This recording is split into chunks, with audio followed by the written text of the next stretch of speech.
Hey guys, and welcome to Full Moon's Rise Deck Tech Edition. This week we're going to be talking to Sammie about her tribal deck. Yes. Now, a very brief thing about what tribal is. Tribal is very, very popular in our particular town playgroup for a couple of reasons actually.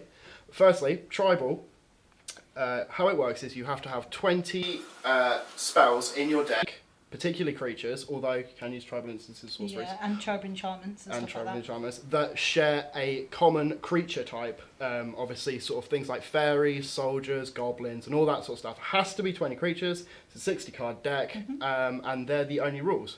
There's two reasons why I think it's very popular in our group. One, because it's a super casual format. You can pretty much bring anything to the table. Okay. It's a lot of fun. You can make really goofy tribal decks out of basically any kind of ridiculous creature type you want to think of and be like, hey, yeah, I made a tribal deck. It's weird.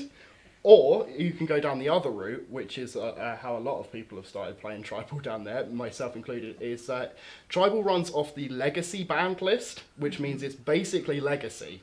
With a stipulation that you have to have 20 cards of the same type. So, some gross people, who shall not be named, just retweak legacy decks and bring them down there because it's the only time we actually get to play them. So it's both super competitive and super casual at the same time. Anyone can get into tribal for a very minimum budget. Yeah. Like, you can build basic human tribal decks for like hardly any money at all. Like, you could do a $20 tribal deck so easily. Yeah. Massively easily. It's really nice. It does have a specific tribal ban list that goes with it. There's a couple of things you can't run in there. Engineered Plague being one of them, because that card's not fair. Normally specific things that destroy a creature type of a certain type. Yes. But it also has the stipulation that it's only a 60-card deck and you're not allowed sideboard. So everything is in your deck you have to use. Yeah. So it kind of encourages you to build something really synergistic. Yes, yeah, you have to have a deck which can answer everything. You can't build a deck that just like can't deal with artifacts or something because you will just lose against very, very strong artifact style decks. So it's cool. It really encourages brewing of really fun. Like you said, very synergistic decks. Yeah. Decks that not necessarily work on one big powerhouse that's going to win them the game.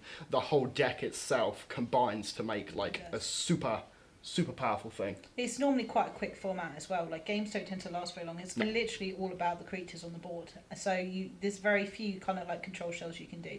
Although there are, but there's very few of them. Okay. Sorry, the light did a thing, and it freaked me out. Anyway, talking of creatures, in your case, the distinct lack of creatures in a sort of weird... They're not really there. The weird way. Let's talk about your tribal deck. Okay, my tribal deck is Tribal Illusions, and it's basically jace.deck. I call it jace.deck because it's basically, if you were playing as Jace, this is the sort of deck you would use. It's basically a deck of creatures that are all illusions, bar 4 cards that aren't illusions. I run a couple of counter spells and some draw power, and that's literally all I use.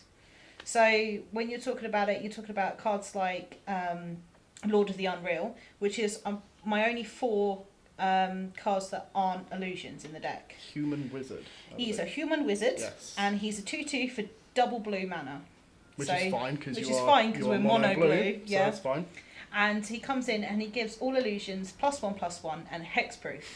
Which, if you know illusions, they tend to be really good creatures for their mana, but when you target them, they tend to have to be sacrificed. Yes, that's their drawback. So Lord of the Unreal, Lord of the Illusions, is quite strong in said deck. He basically gets rid of the downside for the illusions. He becomes a target for removal himself, but he gets the downside of your illusions out of the way. But then, of course, he's just a 2/2, and your other illusions... the big thing about illusions is usually you pay less for something that's very good. Yeah, so you get a 3/3 fly for 2 or something like that. Something like that. I mean, tend to use... most of the deck is basically got cards in it that actually don't have the drawback of the sacrifice because they tend to be better. Yeah. But I run cards like Phantasmal Dragon, which is the top end of my curve because it curves out of 4. Like I said before about tribal being quite a fast sort of game, and mono blue not being very good at doing any form of ramping. Doing fast is not blue's thing generally. No, but Phantasmal Dragon's awesome. It's kind of like my game finisher. He's 4 mana. for a 5/5 flyer, which obviously when you've got Lord of the Unreal out, he becomes a 6/6 flyer with hexproof. With hexproof, which is it's basically getting the vanilla test and just smashing it against a brick wall, really. Basically, he's got evasion. His downside is if you target him, you have to sacrifice him, but with Lord of the Unreal out, you don't have to do that. Not a problem. At all. So you're just like, look at my big flying dragon, it's coming for your face. Yes. And the other sort of card I use is, which is probably the most expensive card in the deck, because the deck itself is actually quite cheap to build, is Phantasmal Image, which are around about $8. Phantasmal Image is you can when it comes into battlefield, you copy something on the battlefield creature. So what I would normally do is like play Lord of the Unreal, followed by Phantasmal Image, copy Lord of the Unreal, and then Phantasmal Image gets hexproof as well. Yes, because they stack each other. Yeah, because when he comes in, yeah. He copies a creature, but his downside, because he's a clone effect for very, very cheap, his downside is they become an illusion. Yeah, and whenever you target it, you have to sacrifice it. But if you copy Lord of the Unreal, you get extra buffs for your illusions. It becomes an illusion itself, therefore it gets buffs from the other Lord of the Unreal, and he gets hexproof. So literally, like, then you can't get rid of it as easily. And then you've got... It's pretty gross, really. It's and then everything gets buffed and the stuff that happens. I also play another card called krovikan, I think it's called. Yeah. It's a 2-drop star flying illusion. And its power and toughness is equal to how many illusions you control. So you can come down as a 1/1, but if you've got another illusion out, it's a 2/2 flyer, and it just keeps getting bigger the more you play. And then it gets buffs from Lord of the Unreal, and it gets hexproof, and then things start getting silly. Mm-hmm. I can easily kill people on turn 3 to 4. It's ridiculous. It's like, you remember the mono blue aggro deck that was kicking around in standard? It's kind of as fast as that. It's literally just like everything works with each other, everything buffs each other, and you can swing in. Yeah. I also run 4 counterspells. Counterspell. Legacy. Legacy. And I run 3 Think Twices as well, which actually help just refill your hand when you've had a little bit of a time. The only other card I run, it was just particularly interested, is Vapor Snag, because it's amazing. It's cool, and a couple of reality shifts. Yeah. It seems pretty solid. I mean, as a person who has come up against this illusion deck a number of times, and a person that particularly likes spot removal, as you probably well know by now by my persona, it's really annoying because you're like, hey, I've got these removal spells. They're all dead because I cannot target any of your creatures. No, it's a little bit tricksy. It's a real fun to play. Yes, it always looks it. It's kind of like, it's very good against other sort of like big names in the tribal scene, which is like Merfolk as well, because they're very much like mine. They're very much about evasion and buffing all their other stuff.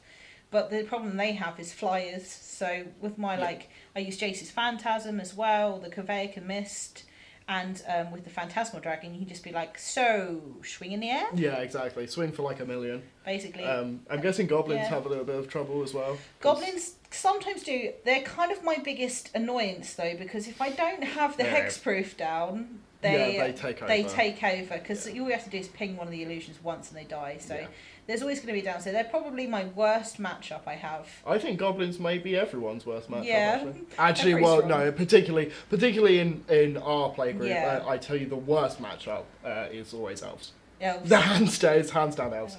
Because, again, like we said in Tribal, you can build whatever you want, but it turns out elves are pretty broken. They are very weak to flyers, though, and I have beaten elf decks before with... I think I've beaten only 2. I've come up against them 3 times, and 2 out of 3 times I've won because of the flyers. That's the biggest thing. But that's because I got a nice little mix. There's also one illusion I run that's unblockable. I can't actually remember the name of the top of my head. Phantasmal Warrior? Is it that one? No, it's a 3-drop, and you can actually pay extra. 2-drop, sorry, and you pay extra mana for a kicker. Right. Yes, I know the one you mean. Aether something or other. Aether Figment, I think it's called. Yes.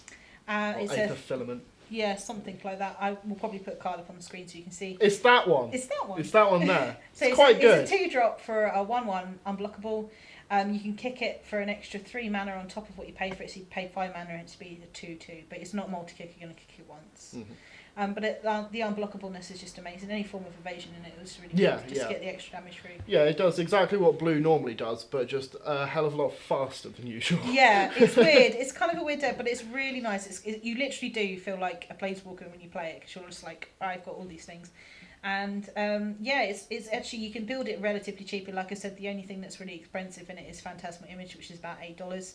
The rest of the stuff is, you know, sort of like not even hitting $1 sometimes. Like a lot of the commons and stuff are just like, you know, 50 cents or something. So it's easy to pick up and build yourself and have a lot of fun with it, and it be quite sort of like synergistic. I think Lord of the Unreal is about $2 to pick up a playset. Yeah, he's very specific at what he does. So that's the nice thing about Tribal Wars is like a lot of the cards like only work well in tribal decks, which aren't a big thing in Standard at the moment, and haven't been for quite a while now, probably since Innistrad, I would say. No, we do a lot of cards. Don't yes, we do indeed. We've actually got one coming up, I think. Coming up in about a month's time, we've got another one down at our club, and it's taken off quite a lot, and it is kind of like going back to, I know the phrase is not necessarily well used, but kitchen tabletop magic. Yes, is kind of really going down to the core of that. Yeah. Apart from when people bring like legacy goblins and combo elves and death and taxes that they tried hastily to make mono white humans. I don't know who would do that though. Probably a monster. Splash blue for Jace last time, which was really. I'm sorry. Yeah, I mean actually like that's the thing though. But just like being able to play Jace the Mind Sculptor is just fun. And people's faces where you're just like, oh, this is a cool casual tournament.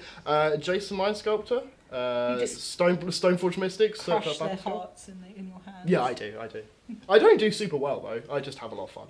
But yeah, I would super advise if you have a local group, even if it's like an F&M group or a group of friends that play a lot, definitely get into Tribal Wars if you're not super competitive, or if you are super competitive. It's a hell of a lot of fun. And you can make really nasty stuff. And you can make really dumb stuff as well. Okay, I think that's everything on mine. I'll leave a deck list in the description so you can have a look, prox it up and give it a go. But I think that's all we're here for today. Sweet. Join us next week when we'll have some more sweet deck tech for you.